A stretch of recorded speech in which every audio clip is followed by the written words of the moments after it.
Sarah's childhood friend was dying.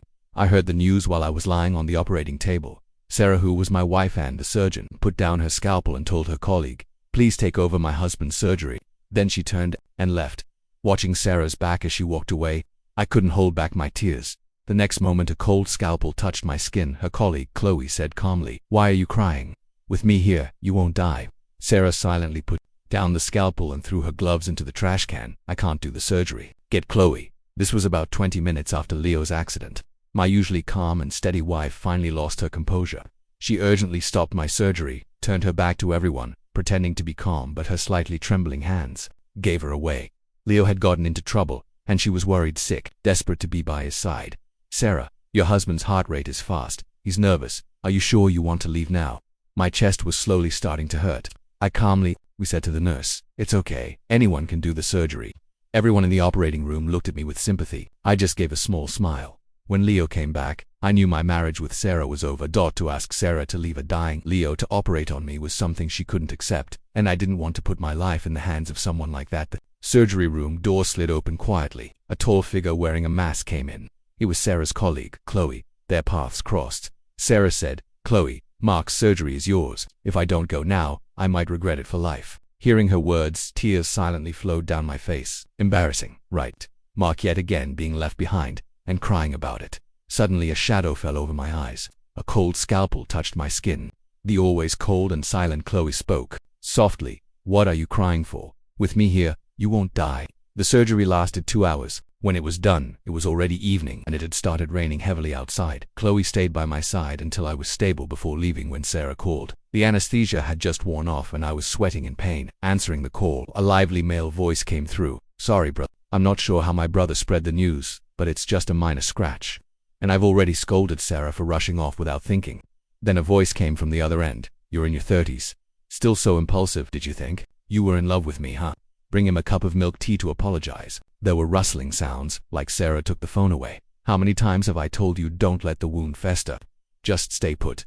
He just had surgery. Can't drink milk tea. It's all for you." It was all peaceful on that end. Only Sarah's brother sounded extremely wronged. "I just said you had a car accident." She hung up the call in a hurry. "Not my fault. You guys don't have to drag me into your sweetness." I suddenly felt sick from the hurt. My chest felt heavy and painful. I swallowed back the request for Sarah to give me some painkillers. I hung up the call without a word. A nurse came in, handed me some pills, and smiled. "Here, Chloe prescribed you pain meds. Take them and get some rest." Because I had to work, I was discharged after just 3 days. As I walked out of the hospital, Sarah's car was parked outside. I instinctively opened the passenger door. A soft gasp made me see Leo retract his body from the driver's seat. His disheveled collar and slightly provocative gaze froze me. "Sorry, brother-in-law. I didn't mean it." He looked like he was about to cry with urgency. Sarah unwound her hair from her watch and scolded him lightly. "Don't speak nonsense. Don't make your brother-in-law misunderstand." Then Sarah explained to me. "His hair got caught on my watch while picking something up." I knew Sarah wasn't lying. She was always straightforward. Before we got married, Sarah had told me clearly, "I've had a previous relationship, but after marriage I'll stay loyal to you." But sometimes, that line can blur, becoming a breeding ground for ambiguity. Like now, I suppressed the bitterness in my heart. "Sarah, let's talk. I don't want anyone else present." Maybe my mood made Leo uneasy. He bit his lip. "Sarah, I'm going to get a cab home. Brother-in-law looks like he's upset." Sarah remained calm and poised. "You have perfectly good legs." Walk. Leo's face turned pale, forcing a smile. "I'll try," but he didn't get up right away. Instead, he sat there waiting. Even Sarah turned to look at me, her eyes calm and deep as always, still, somehow wanting me to say something, preferably something sensible. But I didn't want to endure this injustice.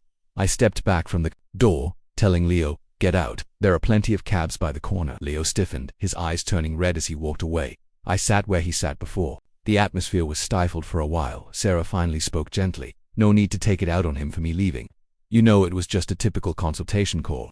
Any case like this, I would have left." I didn't have the energy to argue about what was in her heart. At that moment, I was just feeling really tired. Double quotes, "Sarah, let's get a divorce." Sarah slammed on the brakes. Things in the car went tumbling. She frowned. "Mark, what's the point? Is it all because of Leo?" I endured the blunt ache of my incision and said, "Yeah, it's because of Leo." Outside, a sudden cry of pain burst forth, along with car horns blaring. Leo had fallen at the street corner in plain sight. I looked at the crowd outside through the car window, laughing bitterly. "Your Leo fell. Aren't you going to check on him? Sarah, exuding coldness, restarted the car. You're asking for a divorce. Why should I care about an outsider? On the way home, the atmosphere dropped to freezing. When we got home, Whiskers purred and rubbed up against us. It was the cat Sarah gave me the year we got married. Whiskers likes to sleep between me and her. Sarah stares at Whiskers for a while, and bends over and picks her up with a helpless tone. Whiskers, Dad and Mom had a fight. Can you make Dad forgive Mom? How about it? Whiskers, understanding us all too well, lets out a meow and looks at me. This is Sarah's way of calming me down after every argument. She knows I melt when I see Whiskers. But this time, I press my lips together and say nothing. Sarah takes the initiative and bows her head. Did you take the painkiller Chloe prescribed for you on time? You had her prescribe them, I ask, eyebrows raised a bit. What did you think? That I didn't want you anymore? Sarah moves in to kiss me, holding my face with her long fingers. Her cool fingers send a little shiver through me. Mark, I'm not stupid enough to ruin our marriage, she whispers softly in my ear, getting lost in thought before saying gently, let's not get divorced, okay? No, it's not okay, not even a bit. If Leo had returned 3 years ago, I wouldn't have minded. After all, Sarah and I met through a setup. Bookish family meets medical family. We were a good match, but our feelings were thin. A university teacher, and Sarah is busy with work. The first year we got married, I can count the times we went out on my fingers. I don't remember exactly when I fell for Sarah. Maybe it was growing affection over time. Maybe it was that rainy night when I got into a car accident and the driver yelled at me. Sarah came running through the rain, a respectable medical professor fighting with the driver for my sake. She had bruises on her face, her voice helpless, yet firm. Why are you crying, Mark? You can always come to me. This woman I could turn to showed up in Leo's social circle the day I got out of the hospital. I had just finished teaching and was getting water in my office when I casually opened my social media. There was Leo's post surprising me. Out of nowhere, his knee was freshly bandaged with a caption. My penalty for ditching halfway is having the big professor personally come and change my bandage. A little while later, he deleted it and wrote a new one. Got in trouble. Next time I'll wait where I'm supposed to. He added a cute selfie, innocent and tender, lightly swollen lips looking just like a pampered kitten. A bracelet Sarah usually wears was visible in the corner. My hand shook a bit as I set my cup down until a colleague called me back from my indescribable unease. I recognized the table from the picture. It was from Sarah's parents' house. She'd taken Leo home. My parents always said I had a strong sense of revenge as a kid. If a dog bit me, I'd bite it back even if they split us apart. Things had gone so far there was no reason to hold back. I promptly liked Leo's post and commented, "Nice bracelet," before putting my phone on silent. After finishing my lecture, it was almost noon. I found Sarah had called 7 or 8 times and Leo 3. The social media post had been deleted. Sarah called again, her tone helpless. "Mark, why aren't you answering your phone?" "This Monday. I have to teach," I replied. She paused, remembering I never answered calls during class. In those few seconds of silence, I figured she was thinking of how to explain it to me. But speaking first would seem suspicious, so I just waited. Soon I heard Leo sobbing over the line. "Sorry, brother. I haven't seen Uncle and Auntie for ages. Today I stopped by and Sarah just happened to change my bandage. Don't fight with her over this." I laughed, which I did. "You see me fighting with her? So guilty. You must have done something shady, huh?" "Mark," Sarah spoke softly, reminding me, "Mom and Dad are beside me. Watch your words. Leo was just expressing gratitude to a friend. He didn't do anything wrong." Maybe I was silent too long because Sarah seemed frustrated. "When do you get off work? I'll pick you up for dumplings. Mom made them herself." I felt a tightness in my chest, inhaled deeply and joked, "Sarah, the way things are at home, it's him or me." What answered me was a long pause. I had no idea Leo had turned on the speaker. My voice echoed through the living room. Everyone heard it. Sarah's patience ran dry. "Fine, suit yourself," she said coldly, hanging up first. This was probably my first Cold War with Sarah in the 3 years we'd been married. Neither early nor late. Just as Leo's play Reunited Lovers was about to show, the teachers in my office couldn't stop praising it. I've heard it's about long-lost lovers meeting again. Quite touching, I gather. Since lots of people seem to get back with their exes after seeing it, I shut out all the gossip and brought a banner to Sarah's hospital. Chloe greeted me. "Sarah isn't here. Maybe another day you can give it to her personally." Under a light blue mask, she had pale skin, hands tucked coolly in her lab coat pockets. As always, distant. "No, it's for you. Thanks for operating on me last time," I said with a smile. Chloe's light eyes studied me without much emotion. She hung the banner on the wall without a word. I asked Chloe, "I'm supposed to see you for stitch removal, right?" "Sarah's busy, so just find me," she said. No surprise, Sarah had no time for me during our silent war. She'd moved back home, her consulting hours increasing from 2 to 4 times a week, and she never contacted me.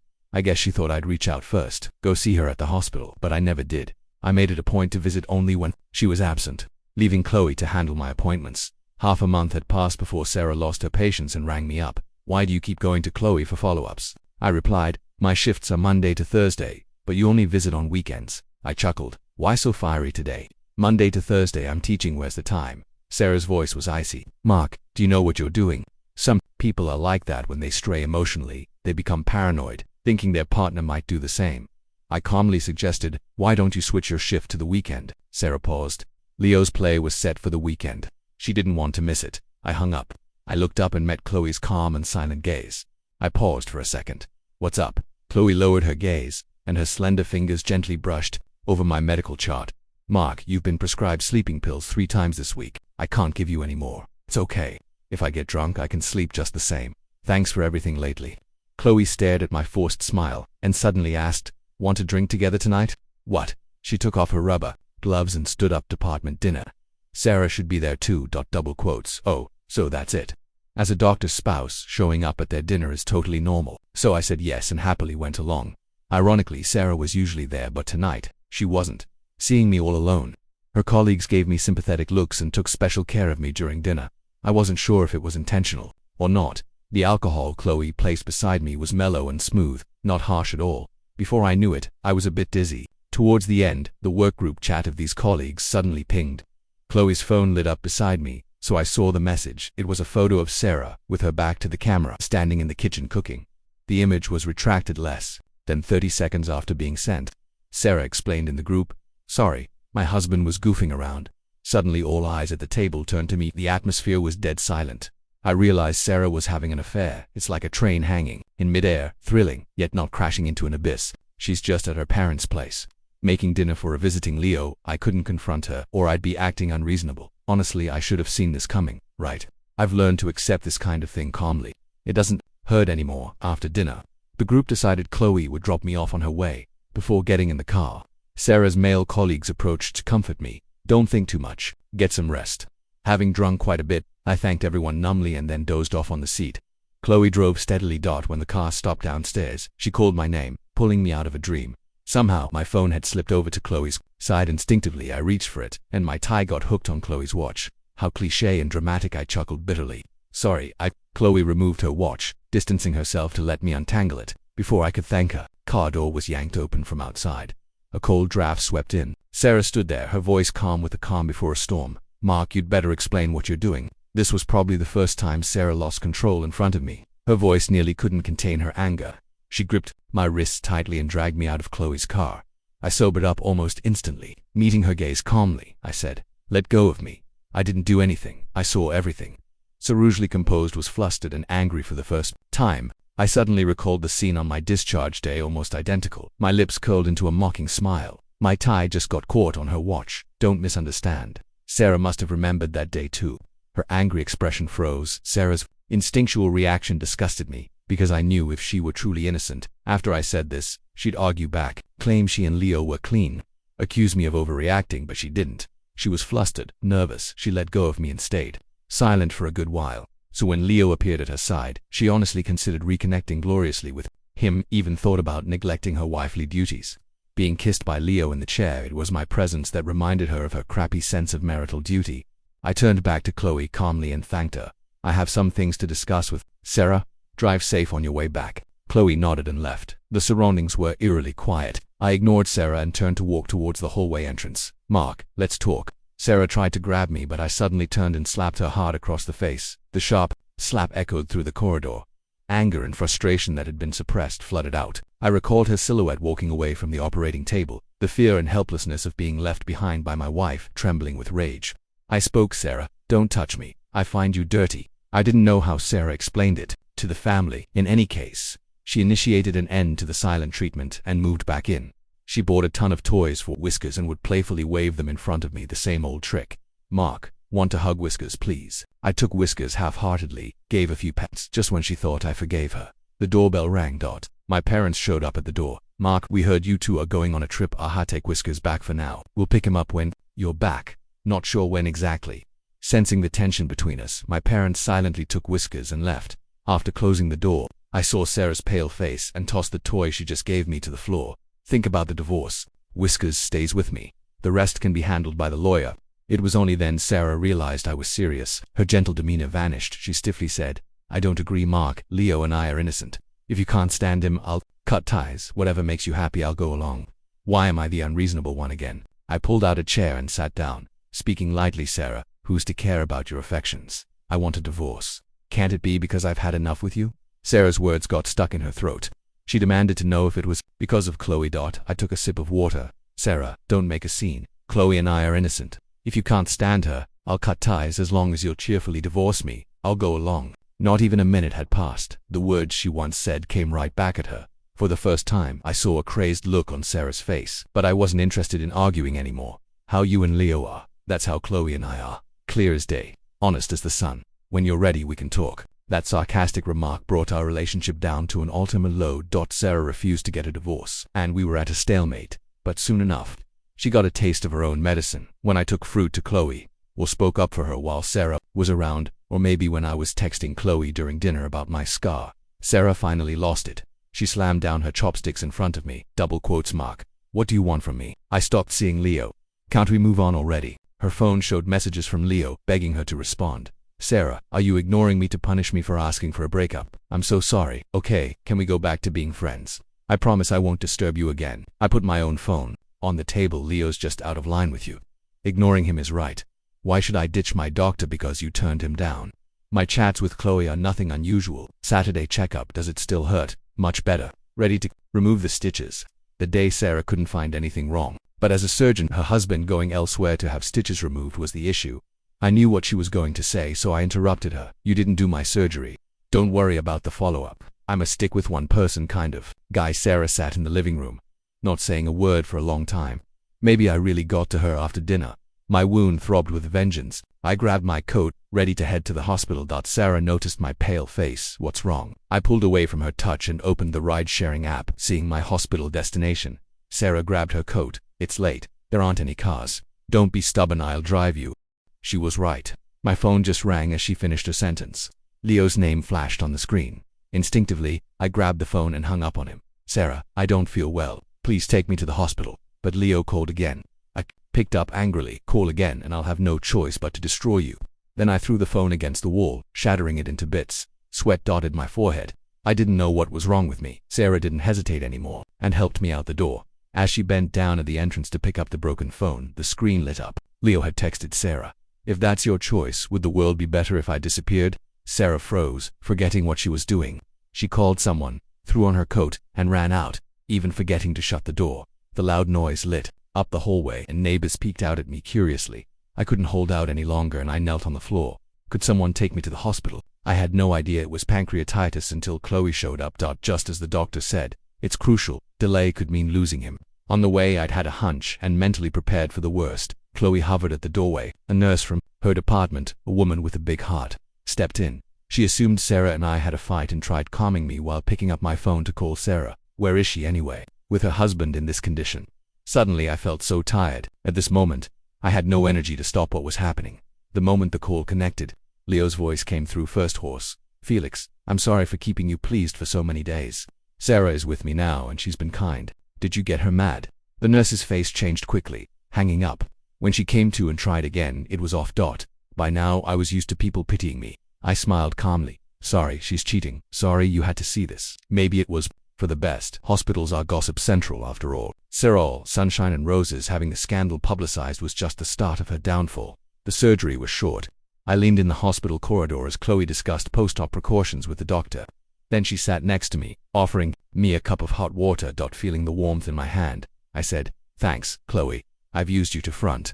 Sorry if that caused you trouble. Chloe glanced out the window. No need to apologize, Mark. I'm not a naive 20-year-old. What I asked surprised Chloe. She just stood up. Nothing. Clara will be here soon to take you to Sarah's rest area. Sarah only learned about my pancreatitis the next day. She rushed to the hospital. I left the rest area with urgent concern. Sarah gently held my face, a visible relief in her eyes. She probably didn't know. She still smelled of Leo's cologne. I furrowed my brow. Who told you about this? Clara did, she replied. Clara, the helpful nurse from last night. Sarah had a way of hearing only half of things. Leo showed up behind Sarah. He must have thought his secret calls had stirred up just enough drama. Little did he know his words had already spread across the hospital overnight. Now, many standing next to me were pointing and whispering, identifying him as the shameless homewrecker from the call. The atmosphere was tense, but Leo, he seemed oblivious. I found it amusing. Sarah frowned. Mark, what's funny? I smiled. Sardonically, just that, it's over for us. Sarah's face went stiff. In a cold voice, she scolded. Mark, how dare you make decisions without my consent? I'm your wife. The room fell into awkward silence. Don't, my voice, dripping with sarcasm. You remember you're my wife. What were you doing last night when I called you? Sarah's expression darkened. You called? Yes, Leo answered. He said you were quite enthusiastic with him in bed, and told me not to disturb you. There was a gasp from the audience. This mistress was audacious, flaunting it in the hospital, right in front of the spouse. Sarah was completely frozen, her hand trembling as she looked at Leo, whose face now filled with fear. Is it true? She asked, pale as a sheet. Leo began to realize everyone was looking at him. Not knowing what went wrong, he nervously shook his head. He's lying. I didn't. Sarah, I swear. I calmly added to the blow. Not only did I hear it, but your colleagues did too. Sarah, your lover got this bold. How do you expect me to stay with you? Leo broke down, crying his heart out, and fled in embarrassment under everyone's judgment. Sarah stood there, dazed, unresponsive for a long time. Word of mouth traveled fast. By the afternoon, gossip had already spread from medical circles to the theater scene. The chatter was relentless. Leo is so proud to be the other man. Isn't he? Why doesn't he stream it live? He always says he doesn't add people unless necessary. Now, look at him, a pest. The next day, when I went to the hospital to pick up my meds, I ran into Leo, eyes red from crying. Leo stopped me, begging, Mark, we don't need to bring things this far, do we? Just clear my name, and I'll leave Sarah. Clear what? Pretend I never heard you say those things. No way. I need my job. Please. I grabbed his collar, speaking calmly. Leo, I did say I'd tear you apart. Right, come on. I dragged him to Sarah's office. I'm giving you one chance. I've got the evidence. Decide who loses their job, Sarah or you. But my advice, sacrifice yourself. You love her so much, remember, and who's going to support you if Sarah gets fired? Through the closed door, I heard Sarah's furious shouting. I felt indifferent. Leo seemed to be crying. Sarah, it's just my possessiveness. I can't stand him having you. We're meant to be together. Why can't I? Enough, Leo, Sarah replied coldly. You're just a fling, Leo shouted in disbelief. Sarah, you said you loved me. And why would I love you over my husband? Am I crazy? The bite in Sarah's words was clear. Then divorce him. Let's move away. I'll be your husband. Forget it. Sarah's voice was distant. You've ruined everything for me. I can't afford someone like you. See, as long as it didn't affect her, her first love was her heart's top choice. But once she had something to lose, her heart's choice turned to trash. Honestly, I'm just playing with them both. I don't intend to spare either of them. After watching Leo leave, I went in and tossed the divorce papers at Sarah. I don't want to move, and I don't want to see you. Don't come back to the house.